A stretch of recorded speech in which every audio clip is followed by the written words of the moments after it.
Assalamualaikum. Halo adik-adik, apa kabarnya? Wah, pasti gimana ya? Rasanya udah lama di rumah, kangen les nggak nih? Daripada kita bingung diem aja di rumah, mending kita isi waktunya selain sekolah juga belajar ya. Kakak akan memberikan informasi tambahan yang berhubungan dengan mata pelajaran di sekolah. Hari ini materinya adalah wujud benda. Wujud benda itu apa sih, Kak? Benda adalah segala sesuatu yang ada di sekitar kita, tentunya dapat kita lihat secara langsung. Benda itu mempunyai wujud yang dapat kita lihat dalam 3 bentuk. Yang pertama, ada benda padat. Yang kedua, ada benda cair. Dan yang ketiga, ada benda gas. Kak, apakah ketiga-tiganya itu memiliki perbedaan? Tentu saja adik-adik. Kakak akan menjelaskan satu persatu ya. Mohon disimak. Kita akan memulai dari yang pertama, yaitu benda padat. Benda padat itu contohnya ini. Kakak punya pulpen. Kakak juga punya spidol. Selain itu, kakak punya stabilo. Kakak punya sebuah kardus, punya mouse, dan juga kertas. Nah, benda-benda ini salah satu contoh alat tulis. Di rumah mungkin adik-adik juga pada tahu ya, benda-benda lain yang biasa dipakai untuk menggambar, menulis, mencatat, dan lain-lain. Barang-barang yang ada kakak tunjukkan ini termasuk benda padat. Lihat, bentuknya padat, bisa dipegang, bentuknya juga 3 dimensi. Tidak hanya seperti, wah ini bayang-bayang, tidak kan, bentuknya jelas. Nah, benda-benda padat ini strukturnya di dalamnya juga padat. Sehingga kita bisa melihat apakah dia keras, apakah dia lunak, apakah dia tidak dapat disentuh. Benda padat utamanya bisa disentuh seperti ini ya, digenggam, disentuh secara langsung. Nah, benda-benda ini pun kalau misalkan jatuh atau dipukul seperti ini, tidak langsung mudah hancur teman-teman ya, adik-adik ya, tidak mudah hancur. Selain itu, benda-benda padat ini juga tentu sangat berguna dalam kehidupan sehari-hari. Sampai sini mudah dipahami? Bisa ya?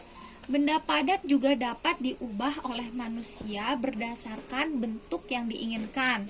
Contoh, aku ingin membuat kardus yang bentuknya tidak persegi panjang. Bisa saja kita membuat seperti balok yang lain atau kubus atau segitiga. Tentunya menggunakan alat ya. Ada juga bentuk pulpen yang tidak hanya seperti ini, pulpennya lebih panjang segini. Nah, itu juga bisa diubah sesuai dengan keinginan.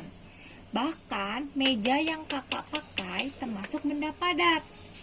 Mungkin meja di rumah adik-adik ada yang bentuknya persegi panjang, bundar, dan lain-lain. Sampai sini mudah dipahami ya adik-adik. Nah, sekarang kakak pindahkan terlebih dahulu ya barang-barangnya. Selanjutnya, kakak akan menjelaskan tentang benda cair. Kakak akan ambil ya. Sebentar. Tada! Adik-adik, tahu nggak ada apa di hadapan kita saat ini? Nih, kakak tidak disponsori ya. Nih, kakak tutup. Ini ada sebuah botol kaca. Botol kaca termasuk benda padat ya. Lihat.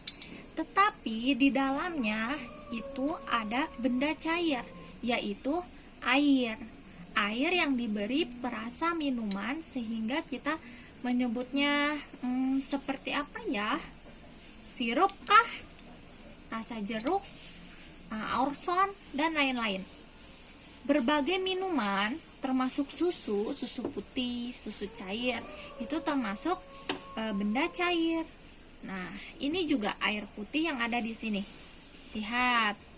Tuh, bentuknya cair kan? Bahkan encer sekali. Kak, apakah benda cair berguna untuk kehidupan kita? Sangat berguna. Benda cair bisa dipakai untuk minum, bisa dipakai untuk memasak, membantu ibu membersihkan baju yang kotor. Benda-benda cair ini juga sangat bermanfaat membersihkan rumah, bisa untuk mengepel agar terbebas dari kuman. Kak, apakah benda cair ini mudah disentuh atau digenggam? Coba saja. Mungkin air dapat membasuh kulit kita ketika kita mandi, namun tidak dapat digenggam langsung.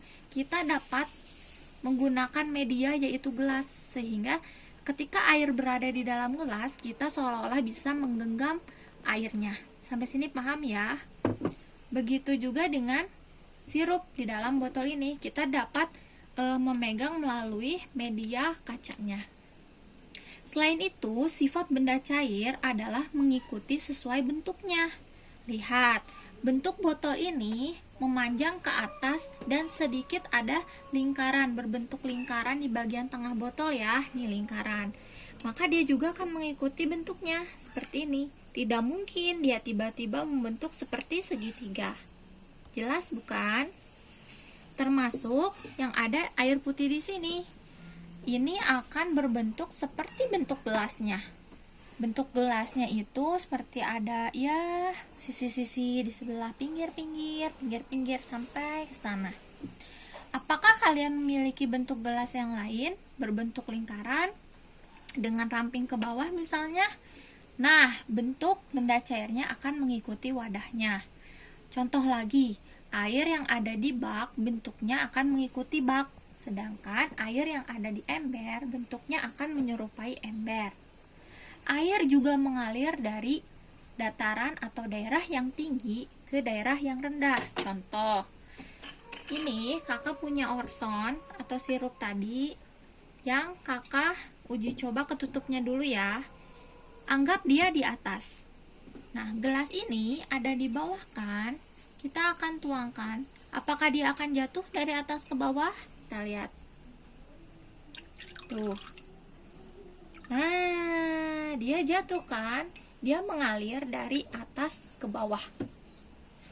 Nah, benda cair juga dapat tercampur dengan benda yang lainnya. Maksudnya benda cair lainnya. Contoh kan tadi awalnya bening nih. Dicampur sirup, akhirnya berubah warna menjadi orange. Sampai sini mudah dipahami ya adik-adik? Terakhir, kakak akan menjelaskan wujud benda gas. Wujud benda gas ada di sekitar kita, namun tidak dapat disentuh secara langsung. Kita dapat merasakannya. Contoh benda gas adalah angin. Angin atau oksigen yang kita hirup setiap hari. Karbon dioksida juga termasuk gas. Kak, kalau misalkan di balon udara, di dalamnya kan berisi udara. Apakah itu benda gas? Tentu saja. Nih ya, kakak gambarkan balon udara itu seperti ini kan. Kakak pinggirin dulu ya. Nih, balon udara yang seperti ini. Nah, ini ada gasnya. Ada yang kalau misalnya kita lepas talinya, dia terbang sendiri ke awan. Ada juga, misalkan aku punya tabung gas mamaku di rumah. Tabung gas yang buat masak, kan di dalamnya ada isi gasnya. Apakah itu termasuk wujud benda gas? Tentu. Nah, gas ini juga bermanfaat ya buat kehidupan sehari-hari karena bisa membantu ibu atau bunda memasak di rumah. Sampai sini mudah dipahami? Mudah ya. Sifat gas ini juga mengikuti bentuknya. Kalau misalkan dia diisi ke dalam balon, maka akan berubah mengikuti bentuk balon. Tergantung, ada yang bulat, ada yang berbentuk huruf, kan ada ya balon-balon huruf atau balon yang berbentuk boneka. Tabung gas juga di dalamnya ada gas yang berbentuk menyerupai gas itu sendiri. Demikian penjelasan dari kakak adik-adik. Semoga mudah dipahami ya, dan semoga dapat bermanfaat dalam kehidupan sehari-hari, sehingga adik-adik dapat membedakan juga antara benda padat, cair, dan gas. Akhir kata kakak ucapkan terima kasih ya atas perhatiannya. Dadah.